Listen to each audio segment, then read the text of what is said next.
Hello everyone, welcome to my blog. ఈరోజు అయితే నేను బ్రేక్ఫాస్ట్ ప్రిపేర్ చేసుకుంటున్నాను. ముందుగా అయితే నేను టీ పెట్టేసి స్టవ్ పైన డిషెస్ అయితే వాష్ చేసుకుంటున్నాను. నాకు మల్టీ టాస్కింగ్ చేయడం అలవాటు. కుకింగ్ చేస్తూనే నేను కిచెన్ అంతా క్లీన్ చేస్తూ ఉంటాను. సో డిషెస్ క్లీన్ చేసేలోపు నాకైతే టీ అయితే రెడీ అయిపోతుంది. మీరు కొత్తగా నా ఛానల్ చూస్తున్నట్టయితే నా ఛానల్ని అయితే సబ్స్క్రైబ్ చేసుకోండి, ఒక లైక్ కూడా చేయండి అండ్ షేర్ చేయండి మీ ఫ్రెండ్స్ అండ్ ఫ్యామిలీస్తో. మీలో ఎంతమంది నాలాగా డిషెస్ వాష్ చేస్తూ కుకింగ్ కూడా చేస్తారో కమెంట్ చేయండి. ఇంకా మీకు ఎలాంటి వీడియోస్ కావాలో కూడా నాకు కమెంట్స్లో చెప్పండి. నేనైతే ఈరోజు బోండా ప్రిపేర్ చేసుకుందాం అనుకుంటున్నా. ముందుగా నేనైతే ఒక డిష్లో కొంచెం కర్డ్ వేసుకుంటున్నాను, ఒక 2-3 స్పూన్స్ కర్డ్ కూడా నేను ఇంట్లోనే ప్రిపేర్ చేసుకుంటాను. దాన్ని మంచిగా విస్క్ చేసుకోవాలి కొంచెం సాల్ట్ వేసుకొని.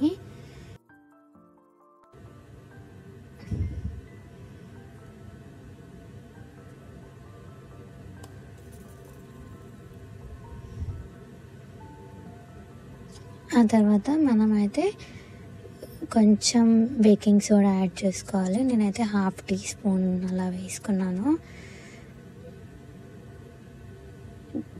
ఆ తర్వాత నేనైతే గోధుమ పిండితో చేద్దాం అనుకుంటున్నాను ఈరోజు బోండా. సో 1 కప్ గోధుమ పిండి అయితే వేసుకున్నాను. ఇందులో మనం కొంచెం బియ్యం పిండి కూడా వేసుకోవాలి, ఎందుకంటే మనకి బోండాస్ క్రిస్పీగా అవ్వడానికి బియ్యం పిండి అయితే యూజ్ చేస్తాం. వాటర్ అయితే కన్సిస్టెన్సీ చూసుకుంటూ వేసుకోవాలి, మనకి లంప్స్ లేకుండా కలుపుకోవడానికి నేనైతే విస్క్ యూజ్ చేస్తున్నాను. బియ్యం పిండి చిన్న కప్లో అంటే ఒక 2 స్పూన్స్ సరిపోతుంది. బాగా కలుపుకోవాలి విస్క్తో. కన్సిస్టెన్సీ అయితే మనకి ఇలా రావాలి. ఒక 1 అవర్ అయితే మనం ఇట్లా పక్కకు ఉంచుకోవాలి. ఆ లోపు నేనైతే టీ అయితే తాగేసి మిగతా ప్రాసెస్ కంటిన్యూ చేసేద్దాం. ఈరోజు ఎందుకో నాకు బోండా తినాలనిపించిందండి, అందుకని నేను బోండా చేసుకుంటున్నా. మీలో ఎంతమందికి మైసూర్ బోండా అంటే ఇష్టమో కమెంట్ చేయండి. ఈ బోండా అయితే మనం గోధుమ పిండితో చేస్తున్నాం కాబట్టి ఇది కొంచెం హెల్తీ వర్షన్. మైదా పిండి అయితే అసలు యూస్ చేయట్లేదు మనం ఇందులో. టీతో పాటు నాకు టోస్ట్ అయితే తినడం అలవాటు. సో నేనైతే టోస్టర్లో ఇలా వీట్ బ్రెడ్ని టోస్ట్ చేసుకొని టీలో అద్దుకొని తింటాను.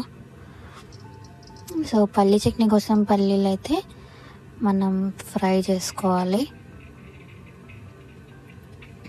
సో పల్లీ చట్నీ రెసిపీ వీడియో కూడా నేను అప్లోడ్ చేశాను. మీకు కావాలంటే నా వీడియోస్లోకి వెళ్ళి చూడండి, నేను ఇక్కడ లింక్ చేస్తాను. మీరు పల్లీ చట్నీ ఈ విధంగా చేసుకున్నట్టయితే చాలా టేస్టీగా ఉంటుంది. బోండాలోకి పల్లీ చట్నీయే బాగుంటుంది.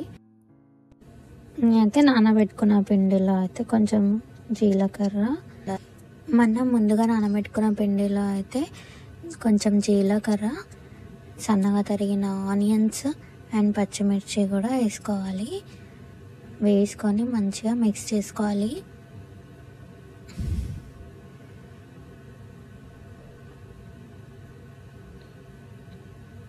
మనం ఎంత ప్రాపర్గా మిక్స్ చేసుకుంటే మనకు అంత మంచిగా సాఫ్ట్గా వస్తాయి బోండాస్.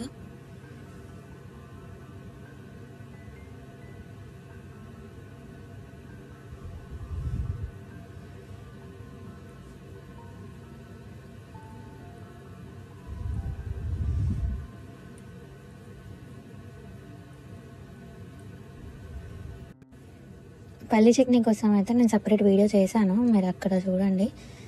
ఇక్కడ ఓన్లీ చిన్న క్లిప్స్ ఇంక్లూడ్ చేశాను. ఈ విధంగా పల్లీ చట్నీ వేసుకుంటే మాత్రం చాలా బాగుంటుంది టేస్ట్. బోండా చేయడానికి మనం ఆయిల్ అయితే చాలా హీట్ చేసుకోవాలి.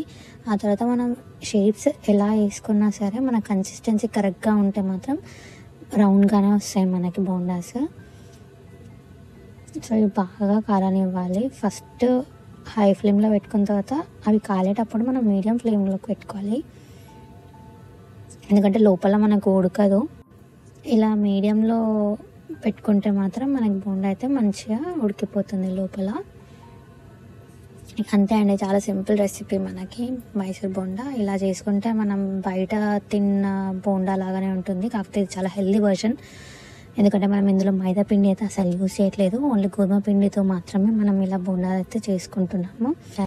ఈ వీడియో మీకు నచ్చినట్టయితే లైక్ చేయండి, షేర్ చేయండి, సబ్స్క్రైబ్ చేయండి, నా ఛానల్కి సపోర్ట్ చేయండి. మీ ఫ్యామిలీ అండ్ ఫ్రెండ్స్తో అయితే తప్పకుండా షేర్ చేయండి. Thank you, bye.